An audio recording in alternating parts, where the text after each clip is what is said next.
Silence Dogood, letter number 10, August 13th, 1722. Optime societas hominum servabitur, Cicero. To the author of the New England Courant. Sir, discoursing lately with an intimate friend of mine of the lamentable condition of widows, he put into my hands a book, wherein the ingenious author proposes, I think, a certain method for their relief. I have often thought of some such project for their benefit myself, and intend to communicate my thoughts to the public. But to prefer my own proposals to what follows would be rather an argument of vanity in me than goodwill to the many hundreds of my fellow sufferers now in New England.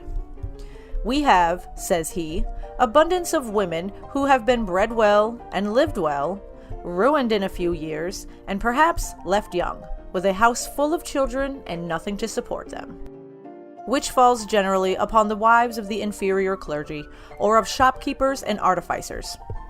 They marry wives with perhaps 300 to 1,000 portion, and can settle no jointure upon them. Either they are extravagant and idle, and waste it, or trade decays, or losses, or 1,000 contingencies happen to bring a tradesman to poverty, and he breaks. The poor young woman, it may be, has 3 or 4 children, and is given to 1,000 shifts, while he lies in the mint, or friars, under the dilemma of a statute of bankrupt. But if he dies, then she is absolutely undone, unless she has friends to go to.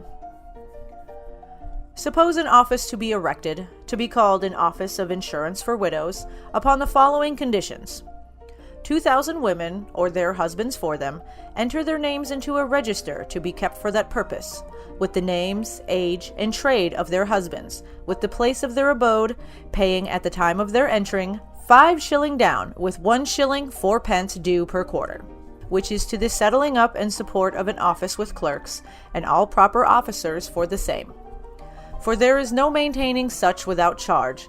They receive every one of them a certificate, sealed by the secretary of the office and signed by the governors for the articles hereafter mentioned. If any one of the women becomes a widow, at any time after 6 months from the date of her subscription, and claim made at the office in form, as shall be directed, she shall receive within 6 months after such claim made the sum of £500 in money, without any deductions, saving some small fees to the officers, which the trustees must settle, that they be known.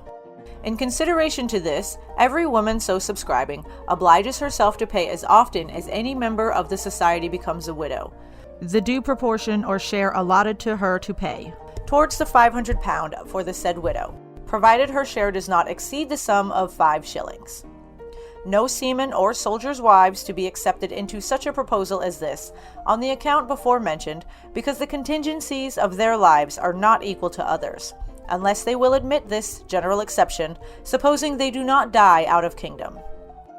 It might also be an exception that if the widow that claimed had really, bona fide, left her by her husband to her own use, clear of all debts and legacies, £2,000, she should have no claim, the intent being to aid the poor, not add to the rich. But there lies a great many objections against such an article, as 1. It may tempt some to forswear themselves. 2. People will order their wills so as to defraud the exception. One exception must be made, and that is, either very unequal matches, as when a woman of 19 marries an old man of 70, or women who have infirm husbands, I mean known and publicly so, to remedy which 2 things are to be done. 1. The office must have moving officers without doors, who shall inform themselves of such matters. And if any such circumstances appear, the office should have 14 days' time to return their money and declare their subscriptions void. 2. No woman whose husband had any visible distemper should claim under a year after her subscription. One grand objection against this proposal is, how you will oblige people to pay either their subscription or their quarterage. To this I answer, by no compulsion, though that might be performed too, but altogether voluntary. Only with this argument to move it, that if they do not continue their payments, they lose the benefit of their past contributions. I know it lies as a fair objection against such a project as this, that the number of claims are so uncertain that nobody knows what they engage in when they subscribe. For so many may die annually out of 2,000, as may perhaps make my payment $20 or $25 per annual. And if a woman happened to pay that for 20 years, though she receives the £500, at least she is a great loser. But if she dies before her husband, she has lessened his estate considerably and brought a great loss upon him. First, I say to this, that I would have such a proposal as this be so fair and easy, that if any person who had subscribed found the payments too high and the claims fall too often, it should be at their liberty at any time, upon notice given, to be released and stand obliged no longer. And if so, volenti non fit injuria. Everyone knows best what their own circumstances will bear. In the next place, because death is a contingency, no man can directly calculate, and all that subscribe must take the hazard, yet that a prejudice against this notion may not be built on wrong grounds, let's examine a little of the probable hazard, and see how many shall die annually out of 2,000 subscribers, accounting by the common proportion of burials to the number of the living. Sir William Petty, in his Political Arithmetic, by a very ingenious calculation, brings the account of burials in London to be 1 in 40 annually, and proves it by all the proper rules of proportion computation. And I'll take my scheme from thence. If then 1 in 40 of all the people in England should die, that supposes 50 to die every year out of our 2,000 subscribers, and for a woman to contribute 5 shillings to every one would certainly be to agree to pay £12 10 shillings per annual upon her husband's life, to receive £500 when he died, and lose it if she died first. And yet this would not be hazard beyond reason too great for the gain. But I shall offer some reasons to prove this to be impossible in our case. First, Sir William Petty allows the City of London to contain about 1 million people, and our yearly bill of mortality never amounted to 25,000 in the most sickly years we have had, plague years excepted, sometimes but to 20,000, which is but 1 in 50. Now it is to be considered here that children and ancient people make up, one time with another, at least 1/3 of our bills of mortality, and our assurances lie upon none but the middling age of people, which is the only age wherein life is anything steady. And if that be allowed, there cannot die by his computation above 1 in 80 of such people every year. But because I would be sure to leave room for causality, I'll allow 1 in 50 shall die out of our number subscribed. Secondly, it must be allowed that our payments falling due only on the death of husbands, this 1 in 50 must not be reckoned upon the 2,000, for 'tis to be supposed at least as many women shall die as men, and then there is nothing to pay. So that 1 in 50 upon 1,000 is the most that I can suppose shall claim the contribution in a year, which is 20 claims a year at 5 shillings each, and is £5 per annual.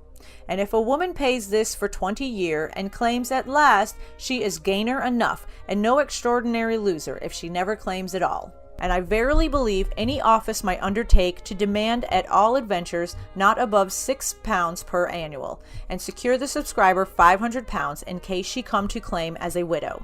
I would leave this to the consideration of all who are concerned for their own or their neighbors' temporal happiness.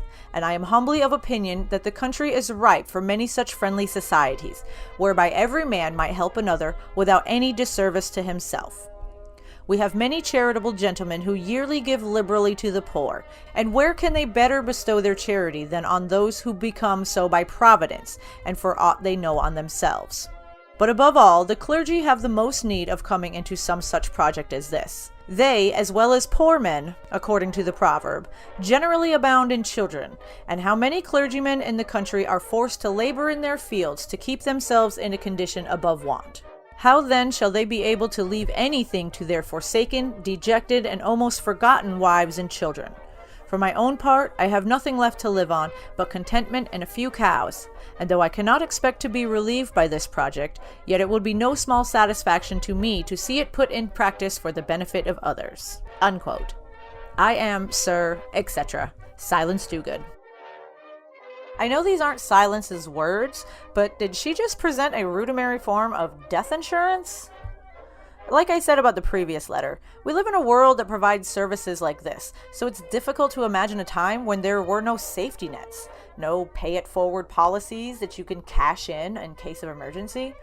A lot of people were literally just crossing their fingers and hoping for the best, and having their lives very quickly disassembled when tragedy struck. But anyway, beyond just the concept, I enjoy this kind of argument. I'm not exactly sure what it's called, but it presents its own dissension inside the proof, so no one can say that the author didn't thoroughly think this through and try to remedy some of the most glaring issues. It has been thoroughly processed and properly adjusted to make up for some of the reasons others might not want to join into this kind of organization, and to prevent access to those whose first intention is to be fraudulent. I'm curious to know if this quote-unquote insurance was in place at this time, or if essays like this turned it into something that became an expected part of belonging to a society. It is mentioned that this should be very important to church members who, along with poor men, seem to have an abundance of children, which goes against all the rhetoric I've been told about men of the cloth, and lets me know I've missed out on a huge chunk of history. But that's a topic for another time. Anyway, Silence thought that taking care of each other in times of need was something important enough to dedicate one of her letters to, but she didn't breathe a word of government involvement or mandatory participation. She thought it ought to be a pact you enter into of your own or your husband's volition, and there were stipulations to allow one to exit the agreement if they became unhappy about the terms. It's a perfect setup, if you ask me, someone who wants less government influence and involvement and wants more interactions between citizens amongst their own communities. She didn't say it, but what I think the underlying message here is neighbors take care of neighbors, and I don't disagree with that sentiment at all. This has been Megan America, reading the letters of Silence Dogood.